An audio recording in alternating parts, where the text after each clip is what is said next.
করোনার ধাক্কায় ফের বিপর্যস্ত আকাশ যোগাযোগ। মধ্যপ্রাচ্যের 3 দেশের সাথে সব ফ্লাইট বাতিল। লন্ডন থেকে আসা যাত্রীদের ক্ষেত্রে বিশেষ সতর্কতা। করোনার দ্বিতীয় ধাক্কায় বিপর্যয়ের শঙ্কায় দেশের অর্থনীতি। ক্ষতি কাটাতে আরও 1 বছর সময় ও সুযোগ সুবিধা চান ব্যবসায়ীরা। দাবি নতুন প্রণোদনারও। সরকারি বরাদ্দের বাসায় না থাকলে ভাড়া কেটে নেওয়ার নির্দেশ প্রধানমন্ত্রীর। এক বৈঠকে 3,308 কোটি টাকার 5 প্রকল্পের অনুমোদন। অবশেষে হাফিজকে নিয়ে বিএনপির কমিটি। সরকার গণতন্ত্র ধ্বংস করছে অভিযোগ ফখরুলের। বিএনপির সবই লোক দেখানো মন্তব্য কাদেরের। প্রকাশ্যে টিকা নিলেন বাইডেন। ফাইজারের অনুমোদন ইইউতেও। ভ্যাকসিনের চালানে হামলার আশঙ্কা। দেশে 1 দিনের ব্যবধানে কমল মৃত্যু। সর্বোচ্চ স্বাস্থ্যবিধি নিয়ে ক্যারিবীয় সিরিজ আয়োজনের লক্ষ্য বিসিবির। শঙ্কাহীন মমিনুল। ফেডারেশন কাপে রহমতগঞ্জকে 3-0 গোলে হারালো বসুন্ধরা কিংস।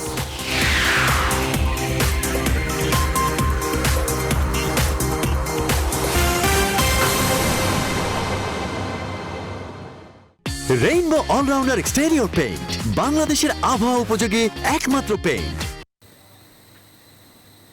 দর্শক স্বাগত নিউজ 24 সংবাদে। আপনাদের সাথে আছি রাশেদ ইমাম। দেখছিলেন শিরোনাম, এবারে পুরো খবর। বাংলাদেশ থেকে আপাতত আন্তর্জাতিক রুটে ফ্লাইট বন্ধের কোনো পরিকল্পনা নেই সরকারের, জানিয়েছেন সিভিল এভিয়েশন কর্তৃপক্ষের চেয়ারম্যান। তবে লন্ডন সহ ঝুঁকিপূর্ণ দেশগুলো থেকে আসা যাত্রীদের ক্ষেত্রে বাড়তি সতর্কতা অবলম্বন করবে ঢাকা এয়ারপোর্ট। এদিকে 1 সপ্তাহের ব্যবধানে কমপক্ষে 42টি ফ্লাইট স্থগিত হওয়ায় আবারও দুর্ভোগে পড়েছেন বিদেশ গমনেচ্ছুরা। তবে ফ্লাইট চালু হলে টিকিট কেটে রাখা যাত্রীরা অগ্রাধিকার পাবেন বলে জানিয়েছেন বেসামরিক বিমান মন্ত্রণালয়ের সিনিয়র সচিব। বিস্তারিত জানাচ্ছেন লাকমিনা জেসমিন সোমা। করোনার দ্বিতীয় ঢেউয়ে আবারও অস্থির এভিয়েশন খাত। একের পর এক আন্তর্জাতিক ফ্লাইট চলাচলে নিষেধাজ্ঞা জারি করছে বিভিন্ন দেশ।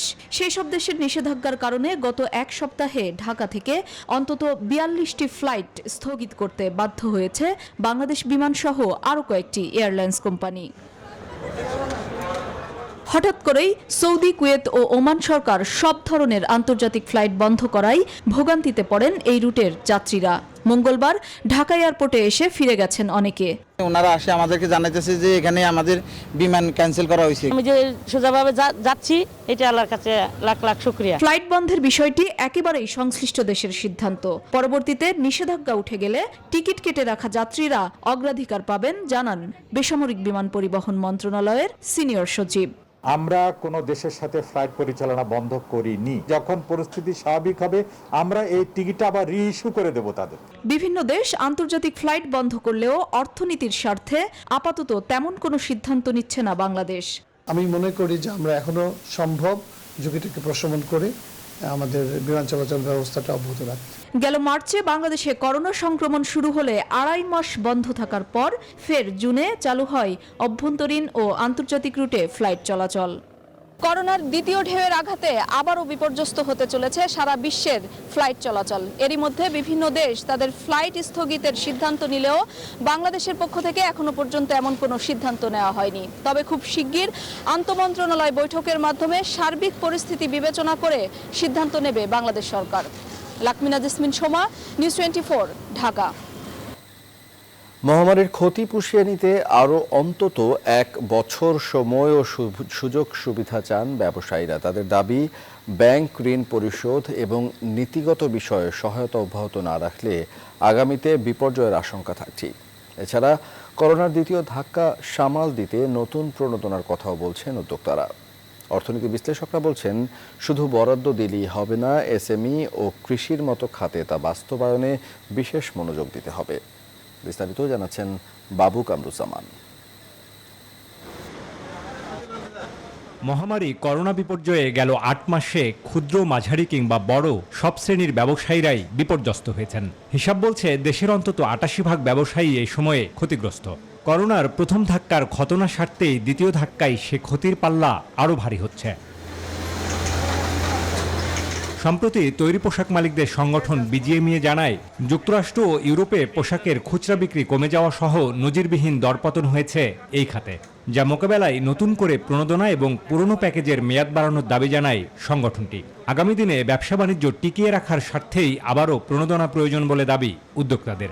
এখন যেমন আমাদের দেখা যাচ্ছে যে সেকেন্ড ওয়েভ করোনার কারণে যেমন ইউকেতে যেমন অনেক লকডাউন হচ্ছে, ইউরোপের অনেকগুলো দেশ লকডাউনে যাচ্ছে, সরকারের উচিত এখনই বসে একটা পরিকল্পনা নেওয়া, দীর্ঘমেয়াদী পরিকল্পনা নেওয়া, একটা সহজ শর্তে একটা স্টিমুলাস প্রোগ্রাম ডিজাইন করতে লাগবে, সব স্টেক হোল্ডারকে নিয়ে সমন্বয় করে। কবে শিপমেন্ট করবো, কোথা থেকে টাকা আসবে, কিভাবে শ্রমিকদের দিব, এই চিন্তায় আমরা কিন্তু আছি। আমার নতুন ওয়ার্ডার তো নেই, বরঞ্চ যেগুলো আছে সেগুলো কিভাবে যাবে, কবে টাকাটা পাবো। তবে করোনার প্রথম ধাক্কায় লাখ কোটি টাকার প্রণোদনা দেয়া হলেও তার প্রকৃত সুফল পায়নি ক্ষুদ্র উদ্যোক্তারা। সে সময় এসএমই উদ্যোক্তাদের জন্য 20,000 কোটি টাকা বরাদ্দ দেয়া হলেও বিতরণ করা হয়েছে মাত্র 8,000 কোটি। সবচেয়ে কম বিতরণ করা হয় এসএমই ও কৃষি খাতে। অথচ অপ্রাতিষ্ঠানিক খাতের বাইরে এই দুটি খাতেই সবচেয়ে বেশি মানুষের কর্মসংস্থান। রিপেমেন্ট পিরিয়ড যেটি বা ফার্স্ট ইনস্টলমেন্টের টাইমটি হয়তো আরো কিছুটা 6 মাস বাড়িয়ে দেওয়ার যেতে পারে, সেটি হয়তো সরকার বিবেচনা করতে পারে। এক ধরনের কিন্তু বৈষম্য রয়েছে ইনসেনটিভ দেওয়ার ক্ষেত্রে। ক্ষুদ্র মাঝারি খাত, অপ্রাতিষ্ঠানিক খাত, কৃষি খাত, সেবা খাত, এই জায়গাগুলোতে আগামীতে বেশিভাবে নজর দেওয়া দরকার রয়েছে। 2019 সালের শিল্প খাতের জরিপ বলছে অনু, ক্ষুদ্র ও মাঝারি শিল্প খাতের অবদান জিডিপির প্রায় 5%, আর কর্মসংস্থানের 31.5% এই খাতে। তাই এই শিল্পে বিশেষ মনোযোগের পরামর্শ অর্থনীতি বিশ্লেষকদের। বাবু কামরুজ্জামান, নিউজ 24, ঢাকা। সরকারি কর্মকর্তা কর্মচারীদের বরাদ্দকৃত বাসায় থাকার নির্দেশনা দিয়েছেন প্রধানমন্ত্রী শেখ হাসিনা। কেউ সেখানে থাকতে না চাইলে তার জন্য বরাদ্দকৃত বাড়ি ভাড়া কেটে নেওয়ার কথাও জানিয়েছেন তিনি। এ ব্যাপারে প্রয়োজনীয় ব্যবস্থা নিতে অর্থ মন্ত্রণালয়কে নির্দেশ দিয়েছেন প্রধানমন্ত্রী। রাজধানীর এনইসি সম্মেলন কক্ষে অনুষ্ঠিত জাতীয় অর্থনৈতিক পরিষদের নির্বাহী কমিটি একনেক বৈঠকে তিনি এই নির্দেশনা দেন। প্রধানমন্ত্রী অবশ্য গণভবন থেকে নেতৃত্ব দেন একনেক বৈঠকের। এদিন মোট 3,308 কোটি টাকা ব্যয়ের 5টি প্রকল্পের চূড়ান্ত অনুমোদন দেওয়া হয়েছে। এর মধ্যে সরকারি 1,245 কোটি টাকা, সংস্থার নিজস্ব 20 কোটি টাকা ও বৈদেশিক উৎস হতে ঋণ নেওয়া হবে 2,042 কোটি টাকা।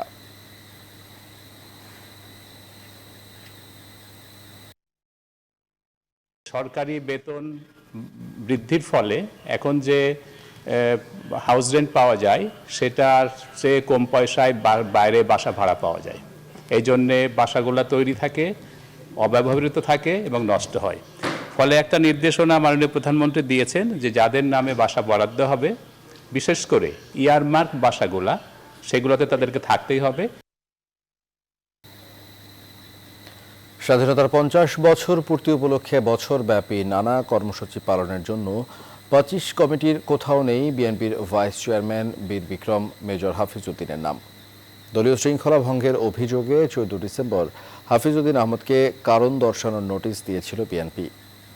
তাকে বেঁধে দেওয়া 5 দিন সময়ের মধ্যেই নোটিশের জবাব দিয়েছিলেন তিনি। তবে বিভিন্ন গণমাধ্যমে এই খবর ছড়িয়ে পড়লে 134 সদস্যের মূল জাতীয় কমিটিতে মেজর হাফিজ এবং শওকত মাহমুদের নাম রাখা হয় তালিকায়। আরও জানাচ্ছেন মারুফা রহমান। স্বাধীনতার সুবর্ণ জয়ন্তীর বছরব্যাপী কর্মসূচি শুরু করতে জাতীয় ও স্টিয়ারিং কমিটির বাইরে আরও 25টি কমিটি গঠন করেছে বিএনপি। এর মধ্যে 15টি বিষয়ভিত্তিক এবং 10টি বিভাগীয়। মঙ্গলবার বিএনপি চেয়ারপারসনের কার্যালয়ে সংবাদ সম্মেলনে বিএনপির স্বাধীনতার সুবর্ণ জয়ন্তী উদযাপন কমিটির আহ্বায়ক খন্দকার মোশাররফ হোসেন 25টি কমিটি ঘোষণা করেন। আমরা মুক্তিযোদ্ধাদের এবং শহীদদের সম্মাননা কমিটি একটি আমরা করেছি, মুক্তিযোদ্ধাদের সম্মাননা কমিটি নামে। আহ্বায়ক হচ্ছেন ব্যারিস্টার মেজর অবসরপ্রাপ্ত শাহজাহান ওমর বীরোত্তম। সদস্য সচিব কর্নেল অবসরপ্রাপ্ত জয়নুল আবেদিন, বীর মুক্তিযোদ্ধা। এর ভেতর কোথাও নাম ছিল না বিএনপির ভাইস চেয়ারম্যান মেজর হাফিজউদ্দিন এবং শওকত মাহমুদের নাম। তবে কয়েকটি গণমাধ্যমে বিষয়টি আসার পর 134 সদস্যের জাতীয় কমিটিতে নাম রাখা হয় হাফিজউদ্দিন এবং শওকত মাহমুদের। এদিকে বিএনপি মহাসচিব মির্জা ফখরুল ইসলাম আলমগীর কথা প্রসঙ্গে বলেন, স্বাধীনতার মূল চেতনাকে বর্তমান সরকার ধ্বংস করছে। কোন পরিবেশে কিভাবে আমরা এটাকে পালন করতে সক্ষম হব সেটাও আমরা ঠিক জানি না। কারণ ইতিমধ্যে আপনারা দেখেছেন যে গত কয়েক বছর ধরে স্বাধীনতার চেতনাকে সম্পূর্ণভাবে বিলুপ্ত করে দিয়ে, তাকে ধ্বংস করে দিয়ে একটা একদলীয় শাসন ব্যবস্থার দিকে এই সরকার নিয়ে যাচ্ছে। বিএনপির এই কর্মসূচি থাকবে সারা বছর ব্যাপী। শুধু ঢাকায় নয়, প্রত্যেক সিটি কর্পোরেশন, জেলা সদর এবং উপজেলায় তৃণমূল পর্যন্ত পালন করা হবে স্বাধীনতার সুবর্ণ জয়ন্তী। মারুফা রহমান, নিউজ 24, ঢাকা। আওয়ামী লীগের সাধারণ সম্পাদক এবং সড়ক পরিবহন ও সেতু মন্ত্রী বলেছেন, সীমান্ত সমস্যা নিয়ে বিএনপির কর্মসূচি লোক দেখানো। তবে সরকার সীমান্ত এলাকায় স্থিতিশীলতা রক্ষা এবং উন্নয়নে আন্তরিক বলেও জানান তিনি। মঙ্গলবার সকালে সচিবালয়ে তার দপ্তরে সিলেট শ্রীমঙ্গল ও সিলেট হবিগঞ্জ রুটে ভিডিও কনফারেন্সে যুক্ত হয়ে বিআরটিসির বাস সার্ভিস উদ্বোধন শেষে সাংবাদিকদের ব্রিফিংয়ে এসব কথা বলেন তিনি। রাজনীতিতে এইসব কারণে নিজেদেরকে অপ্রাসঙ্গিক করে তুলছে। কর্মসূচি আমরা দেখতে পাচ্ছি লোক দেখানো কর্মসূচি তারা দিচ্ছেন। সরকার সীমান্ত এলাকা স্থিতিশীলতা রক্ষা উন্নয়নে অত্যন্ত আন্তরিক। 1991 থেকে 2000 সাল নির্মোহ গণতন্ত্রের যুগে ছিল বাংলাদেশ।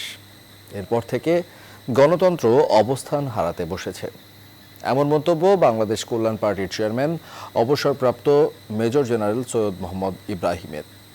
বঙ্গবন্ধু এবং আওয়ামী লীগকে মুক্তিযুদ্ধের প্রধান অনুষঙ্গ হিসেবে উল্লেখ করে তিনি বলেন, রণাঙ্গনের মুক্তিযোদ্ধা ও জিয়াউর রহমান বাদে বঙ্গবন্ধুর নির্দেশ বাস্তবায়ন সম্ভব হতো না। বিস্তারিত তৌহিদ শান্তর প্রতিবেদনে।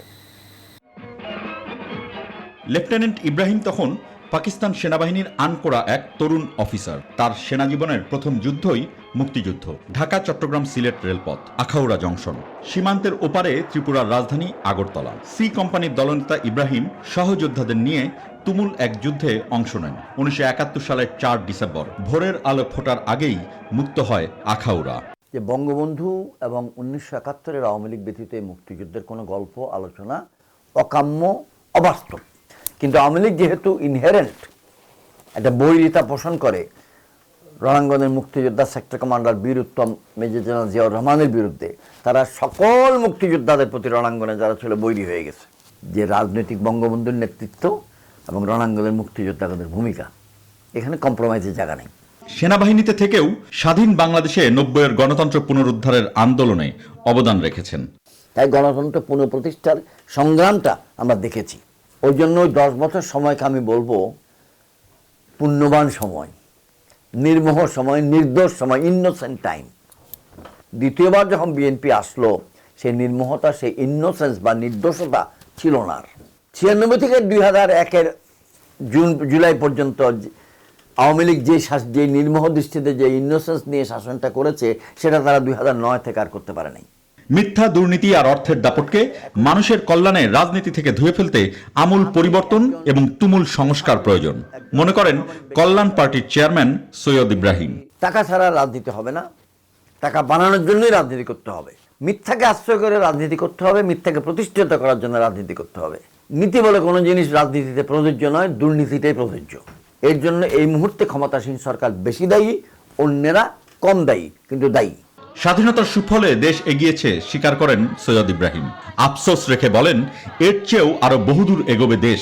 এমন স্বপ্নে বিভোর থেকেই ভয়কে জয় করে যুদ্ধ জিতেছিলেন।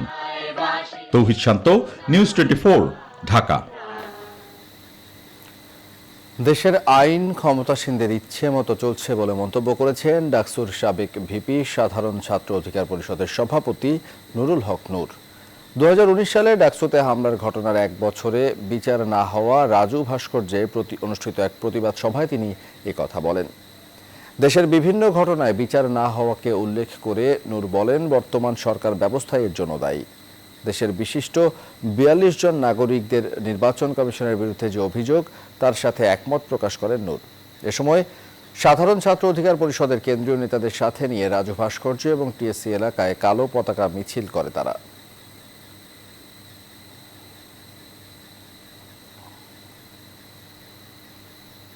এই দুর্বৃত্ত আওয়ামী লীগ ক্ষমতায় গণতন্ত্রকে ধ্বংস করেছে, বিচার বিভাগকে ধ্বংস করেছে। সামনে যেন সেই সুযোগ না ঘটে। 42 নাগরিক যে পদক্ষেপ নিয়েছেন, যে বিবৃতি দিয়েছেন, এটি দেশের প্রত্যেকটি দেশপ্রেমিক নাগরিকদের কথা, এদেশের 18 কোটি গণতন্ত্রকামী মানুষের ভাষা। করোনার নতুন রূপ নিয়ে দেশে দেশে বাড়ছে ভ্রমণ সতর্কতা। ব্রিটেন ছাড়াও বিশ্বের আরও 5 দেশে ছড়িয়েছে করোনার নতুন স্ট্রেন। এছাড়া ফাইজার ভ্যাকসিন এবার ছাড়পত্র পেল ইউরোপীয় কমিশনের কাছ থেকে। আর সোমবার আনুষ্ঠানিকভাবে মডার্নার টিকাদান কর্মসূচির দিনই প্রকাশ্যে ফাইজারের করোনা ভ্যাকসিন গ্রহণ করেন জো বাইডেন। নাহিদ জিহানের ডেস্ক রিপোর্ট। যুক্তরাজ্যে করোনা ভাইরাসের নতুন ধরন শনাক্তের পর ফিকে হচ্ছে বড়দিনের উৎসব। দেশটির সঙ্গে সীমান্ত ও ফ্লাইট বন্ধ করে দিয়েছে অন্তত 40টি দেশ। ফলে কার্যত বিশ্ব থেকে বিচ্ছিন্ন হয়ে পড়েছে ব্রিটেন। এমনকি খাদ্য সংকটের আভাস পেয়েই মন্ত্রীদের সঙ্গে আলোচনায় বসেছেন প্রধানমন্ত্রী বরিস জনসন। ব্রিটেন ছাড়াও বিশ্বের আরও 5 দেশে ছড়িয়েছে করোনার নতুন স্ট্রেন। তবে নতুন প্রজাতিটি যে খুব বেশি প্রাণঘাতী বা ভ্যাকসিনের সঙ্গে ভিন্নভাবে প্রতিক্রিয়া দেখাবে তার কোনো প্রমাণ পাওয়া যায়নি বলে জানিয়েছে বিশ্ব স্বাস্থ্য সংস্থা। ভারতের মহারাষ্ট্রে এই নতুন প্রজাতির সংক্রমণ ঠেকাতে জারি করা হয়েছে রাত্রিকালীন কারফিউ। যুক্তরাজ্যের সাথে বিমান চলাচল বন্ধও করে দিয়েছে ভারত। এছাড়া সৌদি আরব, কুয়েত এবং ওমান সকল আন্তর্জাতিক ফ্লাইট 1 সপ্তাহের জন্য স্থগিত ঘোষণা করেছে।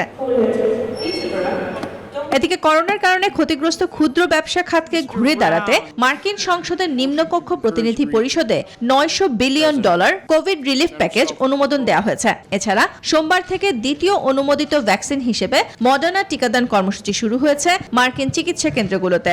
একই দিনে ক্যামেরার সামনে প্রকাশ্যে ফাইজার বায়োএনটেকের করোনা ভ্যাকসিনটির প্রথম ডোজ নিলেন নবনির্বাচিত প্রেসিডেন্ট জো বাইডেন। ফাইজারের টিকাকে সোমবার ইউরোপীয় ওষুধ নিয়ন্ত্রক সংস্থা অনুমোদন দেওয়ার পর ইউরোপীয় কমিশনের পক্ষ থেকে এলো চূড়ান্ত ছাড়পত্র। সোমবার এশিয়ার প্রথম দেশ হিসেবে ফাইজারের ভ্যাকসিনটি হাতে পেয়েছে সিঙ্গাপুর। অন্যদিকে প্রায় 10 লাখ মানুষের শরীরে প্রয়োগের পর এবার নিজেদের টিকাকে করোনা মোকাবেলায় নিরাপদ ও কার্যকর বলে দাবি করেছে চীন। নাহিদ সিহান, নিউজ 24। দেশে করোনায় আরও 17 জন মারা গেছেন। এখন পর্যন্ত করোনায় মোট 7,329 জন মারা গেছেন। মঙ্গলবার স্বাস্থ্য অধিদপ্তর থেকে পাঠানো সংবাদ বিজ্ঞপ্তিতে এই তথ্য জানানো হয়। স্বাস্থ্য অধিদপ্তর আরও জানায় 24 ঘন্টায় নমুনা সংগ্রহ করা হয়েছে 15,452টি। অ্যান্টিজেন টেস্ট সহ নমুনা পরীক্ষা করা হয়েছে 15,145টি। নমুনা পরীক্ষায় 24 ঘন্টায় শনাক্ত হয়েছেন 1,318 জন।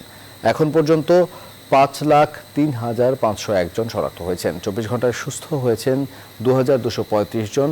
এখন পর্যন্ত সুস্থ 4,41,929 জন।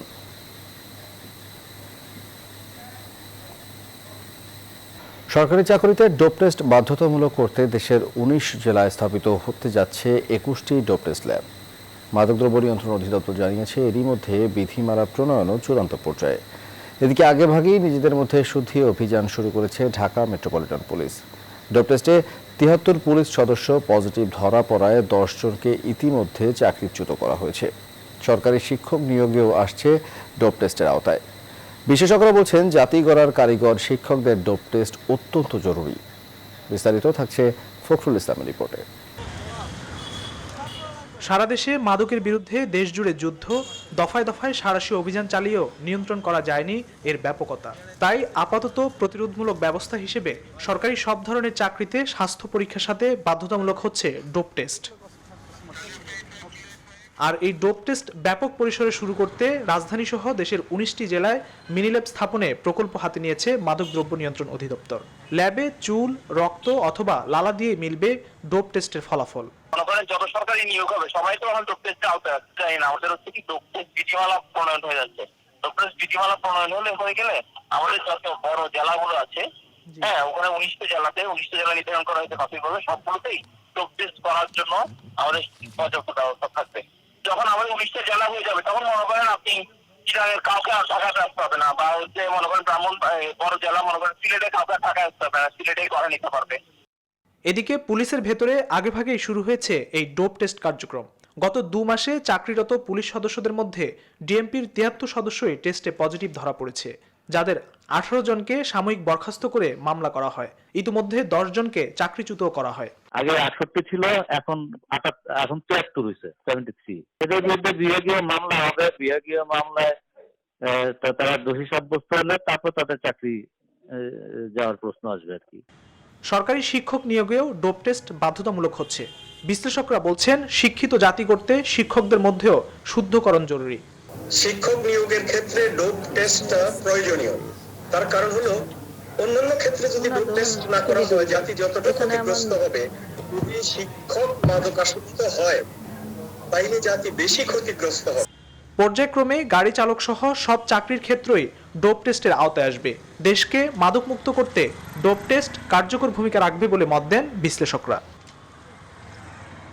ফখরুল ইসলাম, নিউজ 24, ঢাকা। অষ্টম পঞ্চবার্ষিক পরিকল্পনার মূল লক্ষ্য পিছিয়ে থাকা জনগোষ্ঠীকে উন্নয়নের আওতায় নিয়ে আসা। তবে গ্রামে এখনও সামাজিক বৈষম্য প্রকট, যা দূর করতে কাজ করছে সরকার। মঙ্গলবার রাজধানীর একটি হোটেলে সিভিক এনগেজমেন্ট অ্যালায়েন্স কর্মশালার সমাপনী অনুষ্ঠানে এসব কথা বলেন পরিকল্পনা মন্ত্রী এম এ মান্নান। বলেন, দারিদ্র্য দূর করতে সরকারের বহুমুখী পরিকল্পনা বাস্তবায়নের কাজ চলছে। নেদারল্যান্ডের পররাষ্ট্র মন্ত্রণালয় এবং ইকো কনসোর্টিয়াম অনুষ্ঠানে মূল প্রবন্ধ উপস্থাপন করে।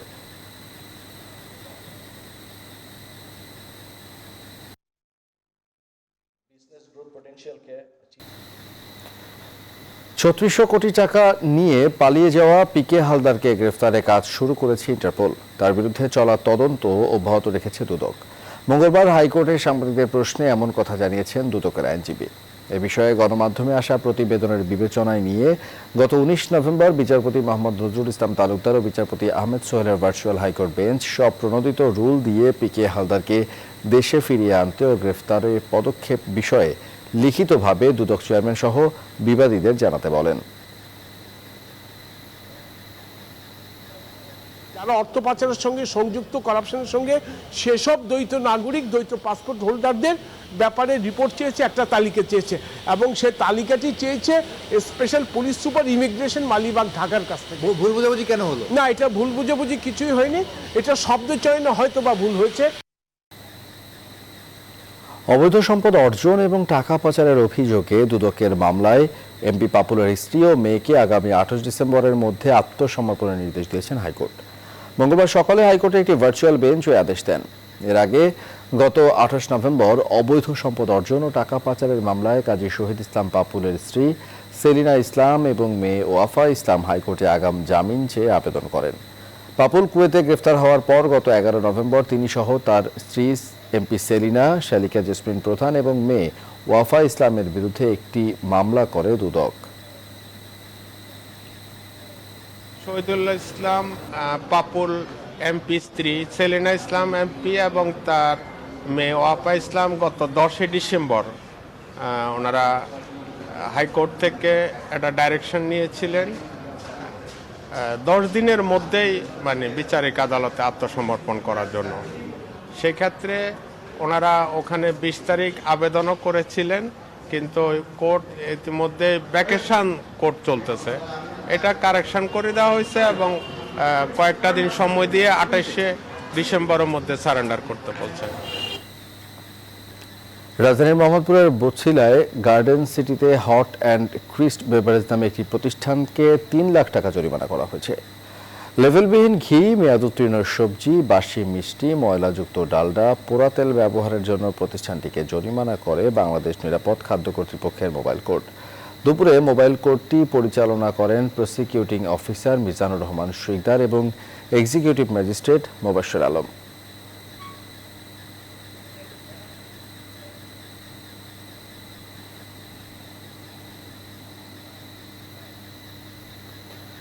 ড্রাইভিং স্কুলের আড়ালে চলা দালাল চক্রের সক্রিয় ৬ সদস্যকে আটক করেছে বিআরটি এর ভ্রাম্যমাণ আদালত।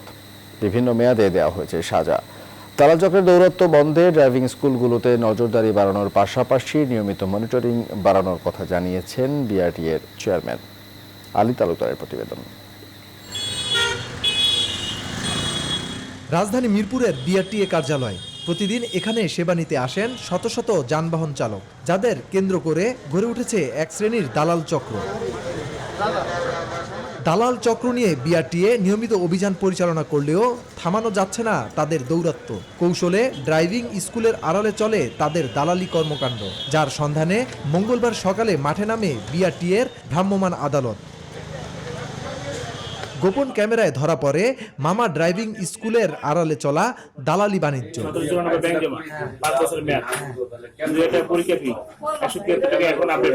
প্রতিষ্ঠানটিতে বিআরটিএর নির্বাহী ম্যাজিস্ট্রেটের নেতৃত্বে চালানো হয় অভিযান। জব্দ করা হয় অসংখ্য যানবাহন ও ড্রাইভিং লাইসেন্সের কাগজপত্র। আটক করা হয় প্রতিষ্ঠানটির মালিকসহ দালাল চক্রের 6 সদস্যকে। তারা এইসব নিয়ম নীতির তোয়াক্কা না করে মানুষকে বিভিন্নভাবে হয়রানির প্রলোভন দেখিয়ে মোটা অঙ্কের টাকা দাবি করে লাইসেন্স করিয়ে দেওয়ার জন্য কাগজপত্র নেয়। কেন ঠেকানো যাচ্ছে না দালাল চক্র? অভিনব কায়দায় ড্রাইভিং স্কুলের আড়ালে অবৈধ এইসব কর্মকাণ্ড বন্ধে কি ব্যবস্থা নেওয়া হয়েছে জানান বিআরটিএ চেয়ারম্যান। সবাই দালালিতে এখানে ইনভলভ হয়ে যায়, এটা যদি প্রমাণিত হয়ে যায় তাহলে আমরা ওই স্কুলকে তাদের অনুমোদন বাতিল করতে আমরা বাধ্য হব। দালালদের দৌরাত্ম্য যাতে হ্রাসে বা বন্ধে আমাদের এই সকল সার্কেল অফিসগুলোকে আমরা সিসিটিভির আওতায় এনে সার্ভিলেন্স আওতায় আনছি। দালালদের হাত থেকে বাঁচতে সাধারণ মানুষকে সতর্ক হবার কথা বলেন BRTA chairman. Ali Talukdar, news 24, Dhaka. বিকেলে দুর্ঘটনার পর দিনাজপুরের সাথে বন্ধ হয়ে পড়া সারা দেশে ট্রেন চলাচল রাতে চালু হয়েছে। মঙ্গলবার মালবাহী ট্রেন ও ট্রাকের সংঘর্ষে এক গেটকিপার নিহতের কয়েক ঘন্টা পর দিনাজপুরের ফুলবাড়িতে একই স্থানে লাইনচ্যুত হয় খুলনাগামী Rupsha express. Parbatipur railway station master Ziaul Hasan জানান, ট্রেনটি চিলাহাটি থেকে খুলনার উদ্দেশ্যে যাচ্ছিল। ফুলবাড়ি স্টেশনের আগে রেল ক্রসিংয়ে দুর্ঘটনার কবলে পড়ে ট্রেনটি। এ সময় একটি বগি লাইনচ্যুত হয়ে রাতে দুর্ঘটনা কবলিত ট্রাকে ধাক্কা দেয়। তবে কোনো হতাহতের ঘটনা ঘটেনি। প্রায় 5 ঘন্টা সময় নিয়ে লাইনচ্যুত বগি উদ্ধার করে রেলওয়ে কর্তৃপক্ষ।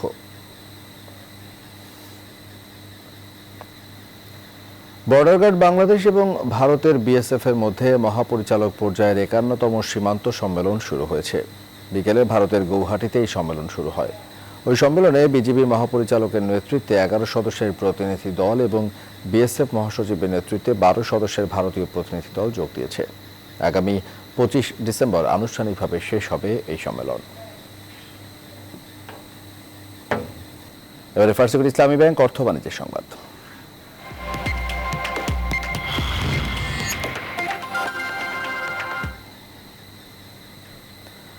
বাংলাদেশের সমুদ্র দূষণ রোধে পরিচ্ছন্নতা কার্যক্রমের 10 বছর পূর্ণ করেছে কোকা-কোলা ও কিউক্রাডং। সোমবার কোকা-কোলা বাংলাদেশ এবং ওশান কনজারভেন্সির দেশীয় সমন্বয়ক কিউক্রাডং বাংলাদেশের অত্যন্ত সফলভাবে দেশের একমাত্র কোরাল দ্বীপ সেন্ট মার্টিনসে 10মবারের মতো আয়োজিত আন্তর্জাতিক সমুদ্র সৈকত পরিচ্ছন্নতা অভিযান এবং গণসচেতনতা কার্যক্রম সম্পন্ন করেছে।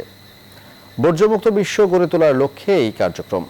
10 বছরে স্বেচ্ছাসেবী সেন্ট মার্টিনস সমুদ্র সৈকত থেকে 12,000 কেজি সামুদ্রিক আবর্জনা অপসারণ করেছে।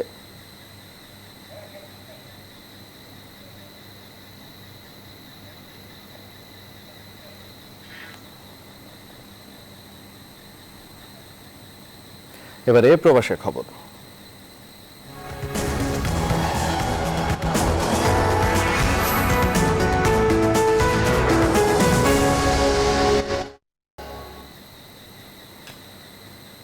করোনা মহামারীতে সবচেয়ে বেশি আর্থিক ক্ষতির মুখে পড়েছেন প্রবাসী ক্ষুদ্র ব্যবসায়ীরা। এই ক্ষতি কাটিয়ে পুনরায় ঘুরে দাঁড়াতে বিভিন্ন পদক্ষেপ নিচ্ছেন অনেকে। এরই অংশ হিসেবে লটারির আয়োজন করেন কুয়েতের সালমিয়া ফ্রেশ মেইল মাতাম অ্যান্ড বাকলার শতাধিকারী গিয়াসউদ্দিন। বাংলাদেশ দূতাবাসের প্রশাসনিক কর্মকর্তা সাজিদুল ইসলাম, জিহান ইসলাম এবং সংগঠক বেলাল কেক কেটে বর্ষপূর্তি অনুষ্ঠানে শুরু করেন। ব্যবসায়ী গিয়াসউদ্দিন জানান, লটারিতে বিজয়ীদের মাঝে ল্যাপটপ, মোবাইল সহ প্রায় 40টি দামি পুরস্কার বিতরণ করা হয়েছে। এতে কিছুটা হলেও ঘুরে দাঁড়িয়েছে ব্যবসা।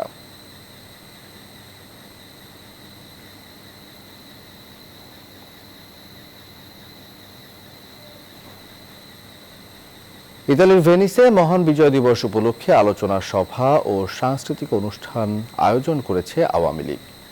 সভাপতি শাহজাহান কবির ইদ্রিসের সভাপতিত্বে সাধারণ সম্পাদক আব্দুর নাসির এবং যুগ্ম সম্পাদক আক্তার হোসেন ব্যাপারী অনুষ্ঠান যৌথভাবে পরিচালনা করেন।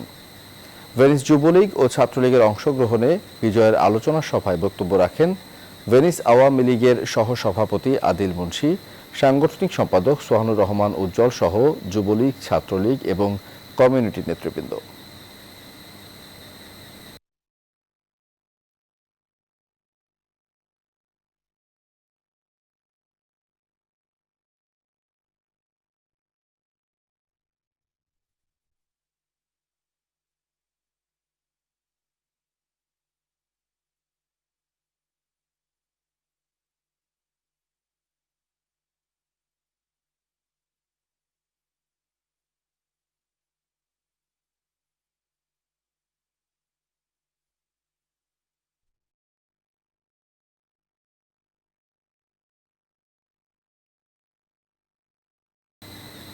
এবারে আন্তর্জাতিক প্রসঙ্গ।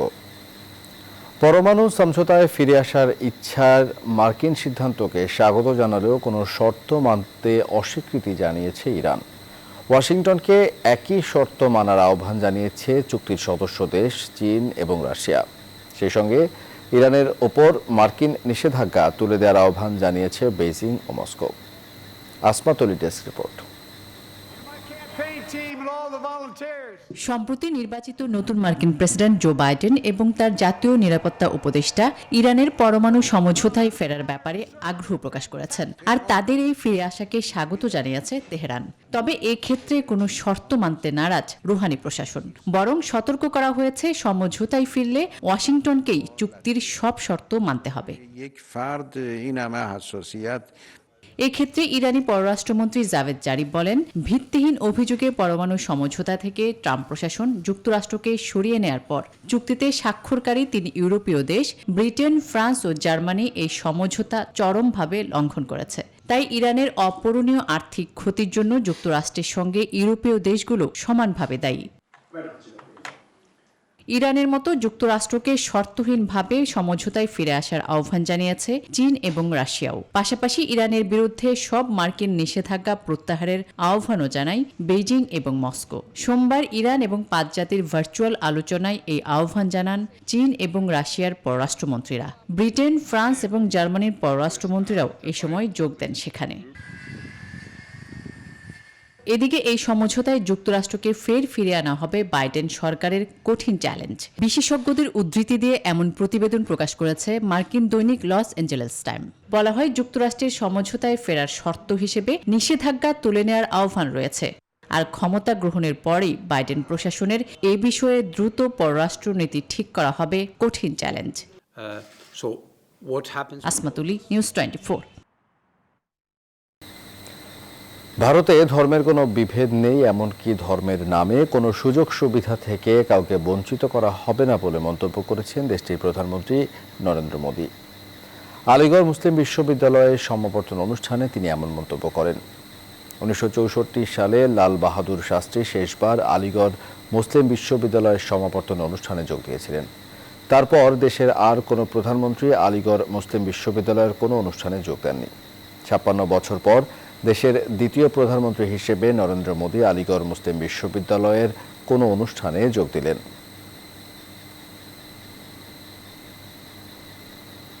আফগানিস্তানের কাবুলে রাস্তার পাশে পুঁতে রাখা এক শক্তিশালী বোমা বিস্ফোরণে অন্তত 5 জন নিহত হয়েছে, আহত হয়েছে আরও 2 জন। পুলিশ জানিয়েছে, এই বিস্ফোরণে নিহতদের মধ্যে 4 জন চিকিৎসক ছিলেন। চিকিৎসকরা কাবুলের কেন্দ্রীয় জেলখানা পুলিশ আরকি প্রিজনে কাজ করতেন।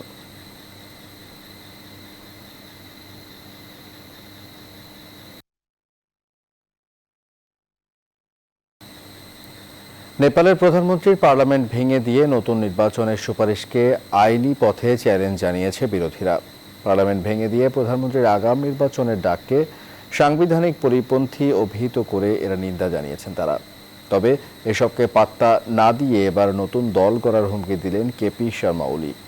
দেশটিতে পার্লামেন্ট ভেঙে দিয়ে আগাম নির্বাচনের তারিখ ঘোষণা করার পর চলমান রাজনৈতিক অস্থিরতা আরও বাড়ার সম্ভাবনা তৈরি হয়েছে।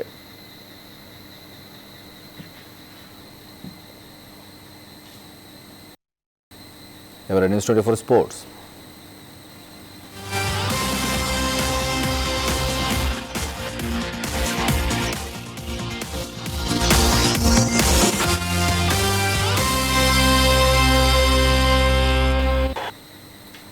ইনজুরি কাটিয়ে 1 মাসের মধ্যে অনুশীলনে ফিরছেন মুমিনুল হক। বাংলাদেশ ওয়েস্ট ইন্ডিজ সিরিজে খেলছেন টাইগারদের টেস্ট অধিনায়ক। ঘরের মাঠে ক্যারিবীয়দের বিপরীতে লড়াইটা মোটেও সহজ হবে না, এমনটাই বলছেন মমিনুল। এদিকে সর্বোচ্চ স্বাস্থ্যবিধি মেনে সিরিজ আয়োজনের লক্ষ্য বিসিবির। আরিফুল ইসলামের রিপোর্ট। করোনাকালের ধাক্কা সামলে জানুয়ারিতে বাংলার মাটিতে ফিরছে আন্তর্জাতিক ক্রিকেট। যদিও বঙ্গবন্ধু টি-20 কাপের পর নেই খেলোয়াড়দের ব্যস্ততা। বিসিবি কর্তাদের আসা যাওয়ার মাঝে বাংলাদেশ দলের টেস্ট অধিনায়ক মুমিনুল হক হোম অফ ক্রিকেটে। আঙুলের চোট শঙ্কা জাগিয়েছিল টেস্ট অধিনায়ক থাকছেন কিনা ওয়েস্ট ইন্ডিজের বিপক্ষে সিরিজে। দুবাইয়ে অপারেশনের পর অবস্থা উন্নতির পথে, আপাতত ব্যাট হাতে না উঠলেও জানিয়ে রাখলেন ফিরছেন প্রস্তুতি ম্যাচে। রিহ্যাব আপনার রিহ্যাব চলছে, আল্লাহর রহমতে ভালো হচ্ছে, সব ঠিকঠাক হচ্ছে। ইনশাল্লাহ প্র্যাকটিস ম্যাচ দিয়ে ব্যাক করতে পারবো। তার আগে হয়তো প্র্যাকটিস শুরু করে দেবো, হয়তো আপনার 1 মাস পরে হয়তো প্র্যাকটিস করতে পারবো। করোনাকালে বায়োবাবলের অধীনে ইংল্যান্ড ও নিউজিল্যান্ডের বিপরীতে খেলেছে ওয়েস্ট ইন্ডিজ। যদিও সিরিজে কোনো সুবিধা করতে পারেনি ক্যারিবীয়রা, তবে বায়োবাবলে থেকে টেস্ট খেলার অভিজ্ঞতায় ওরা এগিয়ে, আর প্রতিপক্ষ হিসেবে হালকাভাবে নেয়ার প্রশ্নই আসে না।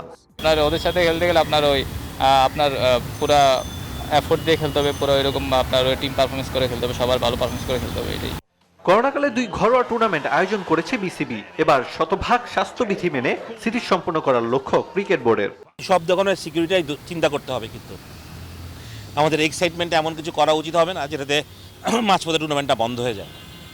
তাহলে এরা যদি একবার বন্ধ হয় তাহলে হয়তো এরপরে আমরা অন্য কাউকে আসলে দেশে নিয়ে আসতে পারবো না। আরিফুল ইসলাম, নিউজ 24। মাথায় নিয়ে কাজ করতে। ফেডারেশন কাপের প্রথম ম্যাচে রহমতগঞ্জকে 3-0 গোলে হারিয়ে টুর্নামেন্টের শুভ সূচনা করল বসুন্ধরা কিংস। শুরু থেকেই আক্রমণাত্মক খেলে বসুন্ধরা। মাত্র 54 সেকেন্ডে সুযোগ পায় বসুন্ধরা, যদিও গোল করতে ব্যর্থ হয় রহমতগঞ্জ গোলরক্ষক লিটনের সেফে। জোনাথন কয়েকবার চেষ্টা নিলেও সফলতা আসেনি। করোনাকালের 9 মাস পর মাঠে ফিরল ফুটবল। অবশেষে 42 মিনিটে বসুন্ধরার হয়ে প্রথম গোল করেন রাহুল বাসেরা। এরপর গোলের দেখা পাওয়া যায়নি প্রথমার্ধে। দ্বিতীয়ার্ধে নেমে আবারও রহমতগঞ্জকে চেপে ধরে বসুন্ধরা কিংস। 53 মিনিটে দারুণ একটি সুযোগ পেয়ে কোনো ভুল না করে তা গোলে পরিণত করেন রবসন। এরপর মরিয়া হওয়া রহমতগঞ্জ আত্মঘাতী গোলে এগিয়ে দেয় বসুন্ধরাকে। ডিফেন্ডার আলী নাসের হেডে সেভ করতে গিয়ে বল জালে জড়ায় বসুন্ধরার হয়ে। ফলে 3-0 গোলের জয় নিয়ে মাঠ ছাড়ে বসুন্ধরা কিংস।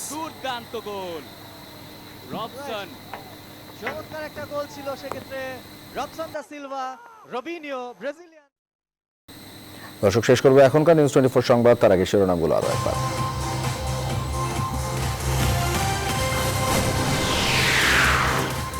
করোনার ধাক্কায় ফের বিপর্যস্ত আকাশ যোগাযোগ। মধ্যপ্রাচ্যের 3 দেশের সাথে সব ফ্লাইট বাতিল। লন্ডন থেকে আসা যাত্রীদের ক্ষেত্রে বিশেষ সতর্কতা। করোনার দ্বিতীয় ধাক্কায় বিপর্যয়ের সংখ্যায় দেশের অর্থনীতি। ক্ষতি কাটাতে আরও 1 বছর সময় ও সুযোগ সুবিধা চান ব্যবসায়ীরা, দাবি নতুন প্রণোদনার। সরকারি বরাদ্দের বাসায় না থাকলে ভাড়া কেটে নেওয়ার নির্দেশ প্রধানমন্ত্রীর। একনেক বৈঠকে 3,308 কোটি টাকার 5 প্রকল্পের অনুমোদন। অবশেষে হাফিজকে নিয়ে বিএনপির কমিটি। সরকার গণতন্ত্র ধ্বংস করছে অভিযোগ ফখরুলের। বিএনপির সবই লোক দেখানো, মন্তব্য কাদেরের। প্রকাশ্যে টিকা নিলেন বাইডেন। ফাইজারের অনুমোদন। ইউতেও ভ্যাকসিনের চালানে হামলার আশঙ্কা। দেশে 1 দিনের ব্যবধানে কমল মৃত্যু। সর্বোচ্চ স্বাস্থ্যবিধি নিয়ে ক্যারিবীয় সিরিজ আয়োজনের লক্ষ্য বিসিবির। সংখ্যাহীন মমিনুল। ফেডারেশন কাপে রহমতগঞ্জকে 3-0 গোলে হারালো বসুন্ধরা কিংস।